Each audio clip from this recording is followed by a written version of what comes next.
गहरुआ जंगल में टुनटुनी अपनी 2 बेटियों के साथ रहा करती थी। बड़ी बेटी रानी चिड़िया टुनटुनी से कहती है, माँ देखो ना, चूटी को क्या हुआ? चुप चुप बैठी हुई है, वो उदास लग रही है। मुझे लगता है कि वो फिर से हमारी गरीबी को लेकर चिंतित है। क्या हुआ चूटी? बेटा, चिंता करने से गरीबी दूर नहीं होगी। बेटा, मैं हूँ ना, अब जैसे तैसे आप दोनों को खिला पिला कर बड़ा करूँगी।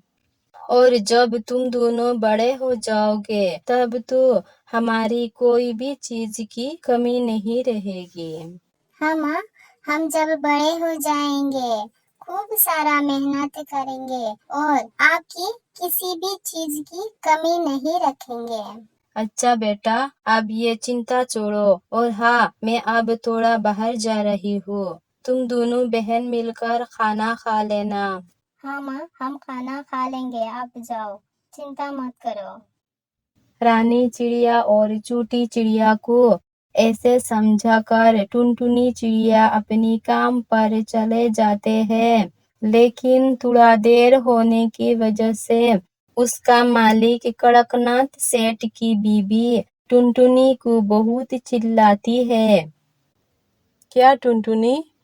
मैं बहुत दिन से देख रही हूँ, बहुत देर से हर दिन काम में आती हो। क्या काम में आने के मन नहीं है? अगर काम में आने के मन नहीं है तो साफ साफ बता दे, मैं किसी और को काम में बुलाऊंगी। नहीं मालकिन, आप ऐसा मत कहो। वो क्या है ना मालकिन, मेरी बेटी की तबीयत थोड़ा खराब है, इसीलिए आज मेरी थोड़ा लेट हो गया। आगे और ऐसा नहीं होगा। मालकिन, मुझे काम से मत निकालो। शुरुआत में तुम लोग बहुत अच्छे से काम करते हो, लेकिन बाद में नखरे दिखाते हो। मुझे पता है तुम जैसे गरीबों को। अब खड़ी खड़ी मेरे मुंह क्या देख रही हो? चल जाके गार्डन की सफाई कर ले। वहाँ बहुत सारा लकड़ियाँ है, ये सब काट के इकट्ठा करो। फिर टुनटुनी गार्डन में आकर लकड़ियाँ काट कर इकट्ठा करने लगा। पूरा दिन काम करके टुनटुनी शाम को घर जाके देखती है कि उसकी बेटी चूटी चिड़िया को बहुत ज्यादा बुखार चढ़ा है।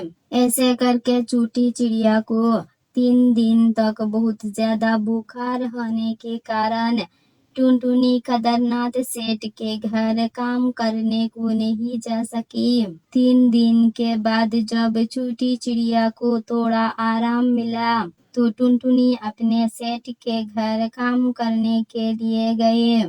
उसे देखते ही कदरनाथ सेठ की बीवी बोलने लगती है, मुझे लगता है कि तुम्हें नखरे करने की आदत लग गई है। ये भी तेरी नाटक में से कोई एक नाटक होगा। अब 3 दिन बाद यहाँ क्यों आई हो? जाओ अब, मैं तुम्हें यहाँ 1 मिनट भी नहीं देखना चाहता। तू पूरी की पूरी नौटंकीबाज हो गई है। अब मुझे तुझसे कोई भी काम नहीं करवानी है। नहीं मालकिन, ऐसे नहीं है जैसे आप सोच रही है। मेरी बेटी बहुत बीमार थी, इसीलिए काम में नहीं आ पाई। मालकिन, मुझे काम से मत निकालो, मेरी घर आपकी बदौलत ही चलती है। प्लीज मालकिन, मुझे काम से मत निकालो। बस करो, मैं यहाँ तेरी नौटंकी देखने नहीं आई। चल अब जा यहाँ से। टुनटुनी चिड़िया अपनी मालकिन की बात सुनकर निराश होके घर के लिए निकल जाती है। तभी रास्ते में एक तूती महारानी से उसकी मुलाकात हो जाती है। तूती महारानी टुनटुनी से कहती है, अरे वो चिड़िया, क्या मुझे एक नौकरानी मिल सकती है? आप किसी को जानती हो? हाँ महारानी, हाँ, अगर मैं पसंद आओ तो आप मुझे काम पे रख सकते हैं। मैं काम की तलाश में हूँ। मेरी घर में 2 बच्चे भूखा है, घर में एक भी दाना नहीं है, मुझे रख लो मेम साहब। अच्छा टुनटुनी, ऐसी बात है क्या? मुझे तुम पसंद हो। तुम मेरी घर में काम में कल से आना। आज चलो तुम मेरे साथ अपनी दोनों बच्चों के लिए दाना लेकर आ जाओगे। ऐसे करके तूती महारानी टुनटुनी को अपने घर लेकर कुछ खाना दे देती है। फिर वो घर आ जाती है। रानी चिड़िया और छोटी चिड़िया माँ ने लाया हुआ खाना देखकर बहुत खुश हो जाते हैं और अपनी माँ से कहने लगती है, मामा अपनी इतनी सारा खाना लाई है, वाह खाना। मुझे माफ कर दो मेरी बच्चियों, मैं तुम लोगों को अच्छी परवरिश नहीं दे रही हूँ और नहीं तुम्हारा ध्यान रख पा रही हूँ। जो भी हो, आज मेरी पुरानी नौकरी चली गई और अचानक रास्ते में फिर तूती महारानी की वह काम मिल गई। कल से तूती महारानी की घर जाया करूंगी। अब से मेरी बच्चियों को अच्छे से देखभाल करूंगी। ऐसे दिन बीतता जा रहा था। फिर भी दोनों बेटियों को माँ की चिंता सता रही थी। छोटी चिड़िया एक दिन जंगल की तरफ जा रही थी। बहुत दूर जाने के बाद परेशान होके एक पेड़ के नीचे बैठा।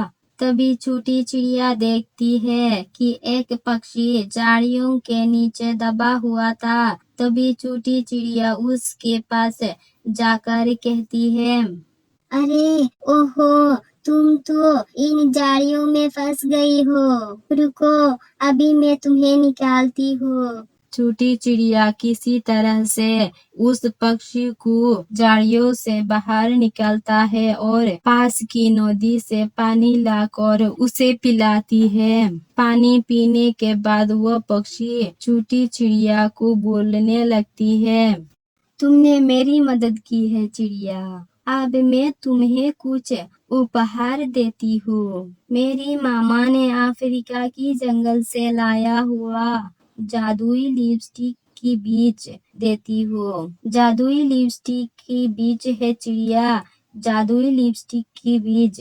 ये लो, तुम इन्हें अपनी साथ लेकर जाओ और इन्हें अपनी घर के आंगन में लगा देना। अगर तुम ऐसे करोगे तो ये बीज लिपस्टिक देंगे। इन्हें बेचकर तुम बहुत अच्छे पैसे कमा सकती हो और अपनी सारी इच्छाएं पूरी कर सकती हो। आपका बहुत बहुत धन्यवाद जो आपने मुझे ये जादुई लिपस्टिक की बीज दी है। छोटी चिड़िया अपने घर आ जाती है और घर आकर अपनी माँ को वो जादुई लिपस्टिक की बीज के बारे में बताती है। इसे सुनकर तो उसकी माँ और बहन बहुत खुश होती है और फिर दोनों माँ बेटी मिलकर उन बीजों को अपनी खेत में दबा देती है।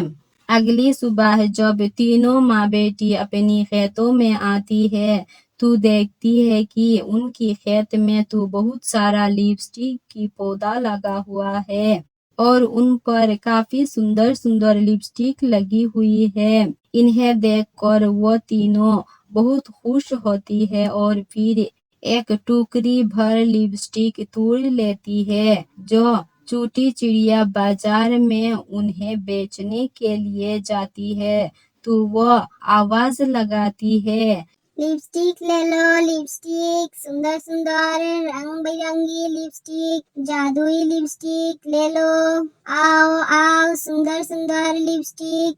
छोटी चिड़िया की ऐसी आवाज सुनकर एक कबूतरी आती है और इससे कहती है, चिड़िया बहन कितनी की है एक लिपस्टिक? देखने में तो बहुत सुंदर है। 10 रुपया की है एक लिपस्टिक। ये जादुई लिपस्टिक है। इसे लगाने के बाद तुम बहुत खूबसूरत हो जाओगे। अच्छा मुझे एक लिपस्टिक दे दो। अरे ये तो बहुत सुंदर है, बहुत ही अच्छा है ये जादुई लिपस्टिक। ऐसे कबूतरी जंगल की सारी पक्षियों से लिपस्टिक की तारीफ की और छोटी चिड़िया के पास पक्षियों की लाइन लगने लगी। ऐसे चूटी चिड़िया की सारी लिपस्टिक बिक जाती है और ये काफी सारा पैसा कमा लेती है। जैसे उसकी माँ एक अच्छी जिंदगी बिताने लगी और खुशी खुशी तीनों माँ बेटी रहने लगी।